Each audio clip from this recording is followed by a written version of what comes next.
Assalamualaikum warahmatullahi wabarakatuh. Selamat pagi anak-anak.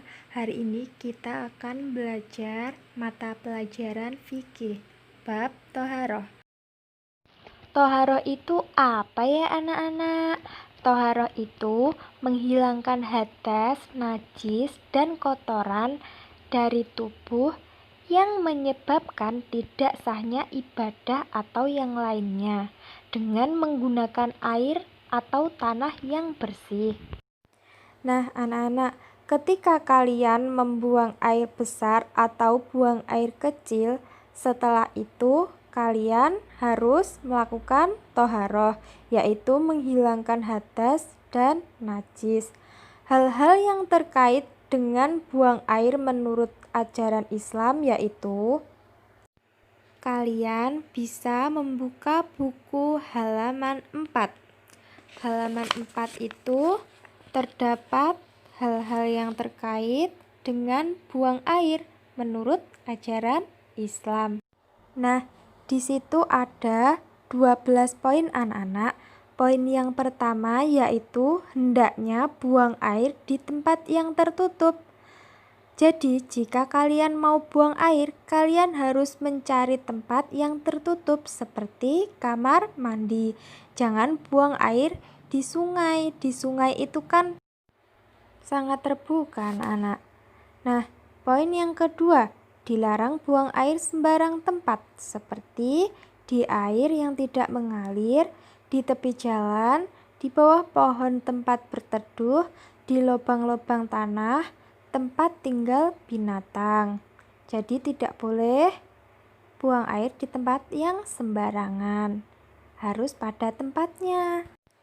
Poin yang ketiga, dilarang buang air dalam satu kamar kecil bersama-sama atau berduaan. Jadi kalian kalau ke kamar mandi harus sendirian. Nah, poin yang keempat yaitu berdoa sebelum masuk kamar mandi. Ini harus dijadikan kebiasaan ya anak-anak, karena kalau hal ini kalian biasakan, nanti kalian akan terbiasa dan selalu berdoa ketika kalian mau masuk kamar mandi. Semuanya itu harus dibiasakan anak-anak, apalagi kebiasaan-kebiasaan yang baik. Lanjut poin kelima, yaitu mendahulukan kaki kiri ketika masuk kamar kecil. Nah, kalian sudah melakukan hal ini belum anak-anak? Jadi, kalau mau masuk kamar mandi, dahulukan kaki yang kiri dulu ya. Nah, anak-anak, sekarang masuk poin ke-6. Di dalam kamar kecil dilarang berbicara, bernyanyi, membaca buku, membaca zikir, membawa tulisan Al-Quran. Jadi, kalau kalian sedang berada di kamar mandi, kalian jangan bernyanyi ya anak-anak. Membaca buku juga tidak boleh, zikir juga jangan, apalagi membawa tulisan Al-Quran. Lanjut poin yang ketujuh ya anak-anak. Setelah buang air harus bersuci dengan air yang suci. Air yang suci itu berarti air yang bersih dan tidak mengandung najis.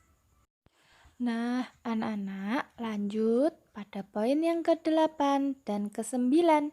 Jika tidak ada air, kalian bisa menggunakan benda padat yang suci dan dapat menyerap, seperti tisu, kain kering, batu kayu, daun kering, dan lain-lain. Tidak boleh benda yang terhormat seperti roti dan lain-lain. Tapi ini hanya berlaku jika tidak ada air ya anak-anak. Kalau masih ada air, maka kalian bisa menggunakan air tersebut. Lalu lanjut poin yang ke-10. Dilarang sehabis buang air tidak bersuci sebab itu dosa yang akan menyebabkan datangnya siksa dalam kubur atau di akhirat nanti. Jadi ini sifatnya wajib ya anak-anak. setelah kalian buang air, kalian harus bersuci atau bisa disebut dengan toharoh. Yang ke-11, harus disiram hingga hilang bau busuk kotoran. Jadi harus sampai benar-benar tidak tercium bau apapun ya anak-anak. Yang terakhir anak-anak, ketika kalian keluar dari kamar mandi, kalian harus mendahulukan kaki kanan dan membaca doa. Kalau kalian masuk, ingat, tadi kaki apa? Kaki kiri. Dan ketika kalian keluar, kalian dahulukan kaki kanan. Nah, sudah dulu ya video dari Bu Septia. Sekarang kalian tugasnya membaca kembali halaman 4. Lalu kalian pahami jika ada yang kurang jelas atau ada yang mau kalian tanyakan, kalian bisa langsung tanya ke Bu Septia. Dan tugasnya setelah ini yaitu menulis doa sebelum masuk kamar mandi beserta artinya. Sudah, itu saja anak-anak tugasnya. Jangan lupa ya, kalian harus selalu mematuhi protokol kesehatan. Memakai masker ketika keluar rumah, rajin mencuci tangan, dan makan makanan yang bergizi. Demikian video dari Bu Septia, semoga bermanfaat. Wassalamualaikum warahmatullahi wabarakatuh.